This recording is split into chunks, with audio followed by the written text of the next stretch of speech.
Hey guys, what is up? It's Card Shuffler 99 here today. We have some pretty big announcements for you guys today. Number one thing, we hit 30,000 subscribers. The big 30. So thank you guys so much for that. It really means a lot to us that 30,000 people actually care about our channel and have subscribed to it. It really does mean a lot to us. So it really does. Because we hit 30,000 subs, we are going to do a couple of things back for you guys. So one thing is we're going to create a question and answer video. So basically on this video, we want you guys to ask questions that you would like us to answer in a separate video. We will create it in a couple of days, or it'll come out in a couple of days. So any questions you guys have for us, comment it in the comment section below. Also, because we hit 30,000 subs, bloopers, we're going to create a blooper video. Basically, that's, if you don't know what that is, basically when we mess up and it gets pretty ugly, but it's very funny, so you guys will enjoy that. Bloopers are always funny. So, anyways, Adam has a really cool trick to show you guys today, but check out our Instagram, cardshuffler_99, our Twitter, cardshuffler99, our Gmail, cardshuffler99@gmail.com. Hit that like button, subscribe button, and that notification button, which is the bell. Yeah, let's get into the trick. Alright, once again, thank you guys so much for subscribing. We might do a little giveaway for 30,000 subscribers. We'll see about that. Let us know in the comment section what we should be giving away. So, we can start out here. The spectator can shuffle the pack. It doesn't really matter what the order of the deck is. Just to save some time, I'll shuffle it myself, okay? Yeah. Robert, I'm going to have you just select a card. Okay, just touch it. It doesn't matter. Just touch a random card. Sorry, which one? We're going to go that one. This one right here, yeah. Okay. I'm not going to look at the card, so go ahead and take a look at it yourself. I'm not going to look at it, okay? So you guys, once you have it, make sure you let me know. Yep. Perfect. Okay. What I'm going to do here is I'm actually going to take your card, okay, and I'm going to put it somewhere in the middle. Now, I'm not looking, I'm just going to push that in just like that. Okay, I didn't see your card. It stayed face down the entire time, okay? And we can go ahead, we can keep giving this some shuffles. It really doesn't matter how many times we actually shuffle this pack up, okay? How many times do you want me to shuffle this, Robert? One more time. One more time after this? Yep. Perfect. Is that okay with you? Yeah. Perfect. All right. What I want you to do here, Robert, is I want you to cut about half the deck over, okay? So go ahead and cut about half the deck. Okay. And this really is going to make or break the trick, so try to do a good job. All right, perfect. What I'm going to do is I'm going to try to use my intuition, okay? And I'm going to try to guess whether or not your card is in this packet or whether your card is in this packet. Okay, so I don't know. I'm going to make, it's kind of a 50-50 shot here. I think your card's going to be in this packet here, okay? Okay. So I'm going to keep this. We'll set this over to the side. We don't need that right now. We're just going to play around with this packet over here. Now, like I said, we can shuffle the pack. It really doesn't matter how many times we shuffle this packet of cards. It really doesn't matter, okay? Because I don't know where your card is, and I don't know what your card is either. So what I'm gonna do here is I'm gonna guess maybe, I'm gonna guess your card is somewhere in the top 5. Now I don't know what your card is, but I'm gonna guess it is in the top 5 here, okay? Now, what I'm going to do in a second is I'm actually going to show you the 5 cards, but I don't want you to flinch or anything like that when you see your card. Just let me just don't make a sign, okay? I don't want to know if you see your card. Did you see your card? Yeah. You did see your card. But you didn't flinch, okay? That's a good thing. You didn't flinch when your card came up, okay? So your card is in this packet of 5, right? Yeah. All right, once again, we do have 1, 2, 3, 4, 5 cards, okay? So this is what we're going to do. We're going to try a little bit of magic, okay? If I can just take my fingers here and I just give it a little snap, okay? Oh. And I give it a little bend. Check it out. You saw your card in the packet of 5, right? I did. Well, check it out. I can actually get one of the cards to disappear from the packet of 5. Now we only have 4 cards. Now, do you still see your card here? No. You don't see your card here. Can I inspect these? Yeah, you can go. You can inspect these cards. No, it's not there. It's not there. No, it's what I want you to do is take this packet of cards, take this deck, okay? And I want you to flip it face up, so there you go. Yeah. And go ahead and spread through, okay? Spread through the packet, and you'll see there's actually one face down card in the packet. Now, for the first time, go ahead, reveal what was the name of your card? Ace of Spades. And go ahead, you can reveal the Ace of Spades, the only face down card in the packet. That is the trick, guys, and yeah, let's get straight into the tutorial tricks that I like to perform. So Anyway, why don't we learn the trick? Let's learn the trick, okay? So all you're going to need to do for this trick is get a normal pack of cards. Now, this is no gimmick deck or anything like that, and 100% the pack can be shuffled. So there is no order, there is no setup to this, which is, I guess, why it's called impromptu. Now, credit to this trick goes out to Disturb Reality. That's where I learned it.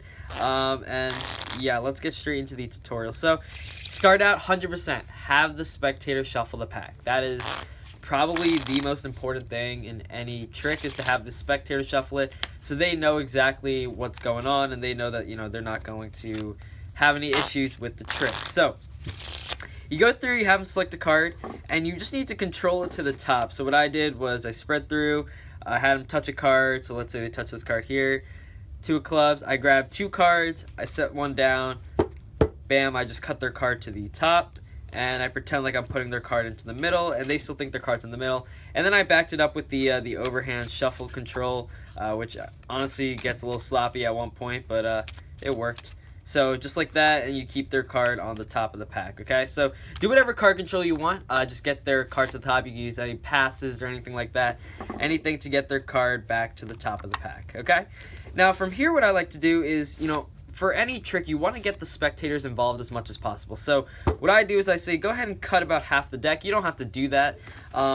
Really, you just need to make sure you know where their card is. So they go ahead, they cut somewhere, okay? And I'm going to make up this, you know, random story. I'm going to say, I'm going to try to figure out where your card is. It could be in this packet. It could be in this packet. I'm going to say that your card is in this packet. So I'm just going, obviously, you know, whichever packet their card is in, which is obviously on the top, I'm going to go with that packet, and I can just take the other one and put that away, okay? Now, obviously, you can actually, if you controlled the card to the bottom, you could do the same trick, and you just pick that pile if you wanted to. You know, once you learn the basis of the trick, you can actually control the card to the bottom and do the same thing. But what I do is I set this off to the side, okay? And you can have them hold this. You can you can just set it somewhere. It doesn't matter. You know, either way, this trick is going to work. So from here, what I like to do is, you know, I like to say, I'm going to, you know, shuffle the pack. So, you know, you shuffle the pack here. I did, you know, another overhand. You know, you do whatever you want. Get the cards, you know, moving around, right? And from here, what you're going to do is, you know, you're going to take the top 5 cards, okay? But with these 5 cards, okay, their card is obviously on top. You can do this any way you want. Honestly, you could just say, I'm going to take 5 random cards, and you could just take the top one. You know, you could just pick 5 random cards like that. As long as their card is there, you should be okay. So I just like to take the top 5. I say, you know, I think your card is here. So what I do is I square up the 5 cards, and I'm actually going to bring their card second from the bottom. So all I did there was I literally just peeled off 2 cards and brought them to the bottom. So now their card is second from the bottom of the pack, okay? And I'll explain why this kind of works, or why you want to do that in a little bit. From here, I'm going to flip over the packet, okay? And now their card is second from the bottom. What I'm doing is I'm just holding the packet with my thumb here, okay? So I just have the packet of 5 cards and all the face down cards, and I'm just separating it with my thumb. What I'm going to do is I'm going to peel off 1 card at a time. Now, what I'm going to do here is after I peel off the first card, I'm going to hold a break, and I'm going to peel off the second card, okay? This is their card, okay? And once again, you know, before you start this, you want to make sure, tell them, you know, make sure, you know, look out for your card, okay? When you come back over, actually what I'm doing is I'm picking up the 2 of clubs, and I'm peeling the 6 off at the same time without flashing, okay? So all I did there was now I actually have their card on the bottom. They don't know that, and I just continue counting off the cards, and I say, did you see your your card in the packet of 5? And they're going to say yes. I'm going to take this and I'm going to put it right on top, or, you know, if they're holding the packet, you know, you could just say, you know, put this together or whatever. And now basically their card is face up in the packet. So let me see if I can find it. So their card is face up now in the packet right there, okay? But they don't know that. They still think their card is in the packet of 5. So now you have to do like an Elmsley count. All I do here, you know, you have to make 4 cards appear as 5. So what I do is I count 1 card off, okay? I'm going to pick it up again, so I'm going to hold a thumb break there. So once I count it off, I'm going to bring it back under. I'm going to peel another one off, and I'm going to count that as 2, 3, 4, 5, okay? So once again, all I did was I count 1, pick it back up, peel another off, 2, 3, 4, and 5. And just like that, you could say there's still 5 cards here. But check this out. If I just snap my fingers, give it a bend, I can actually get 1 of the cards to disappear. And all you do from here is you basically say, do you still see your card here? And they're going to say, no, my card is not there anymore. And, you know, at that point, they're pretty much amazed, okay? They're going to be, blown away, how did my card disappear from the packet, okay? So at this point, what you're going to do is you're going to have them select a random card, or not select a random, I don't even know what I'm saying. You're going to have them spread through the packet, okay? So they're going to spread through the packet, and you can have them spread through face down if you wanted to. It doesn't matter. But what I like to do is I like to have them go face up and spread through the packet like this. That way, there's a little more suspense because there's one face down card, and they can take it out themselves and reveal that that's their card. Now, a great way, yesterday we just posted a video on the invisible deck. If you had an invisible deck on the side as well, you could actually add that to the end and add, the invisible deck as a prediction. And basically, because you have one card, face down in the packet, what you could say is, well, there was one card face down in the packet, and it was your card. And I actually made a prediction before. You could take out your invisible deck and say, I actually, before the trick, flipped over one card myself, and the card will match. And that's pretty cool because they have 100% of free selection for the beginning of the trick. But anyway, guys, that is the entire trick. I hope you guys enjoyed it. And this is Card Shuffler 99. Peace out.